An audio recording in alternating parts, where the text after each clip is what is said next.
Simple table settings for tomorrow's gatherings with friends.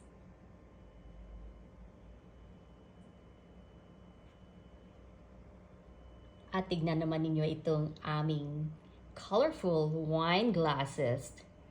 Hindi talaga mawawala ang wine basta may gatherings kami with friends. And of course, ang aming favorite na Ferrero at ang mga nuts.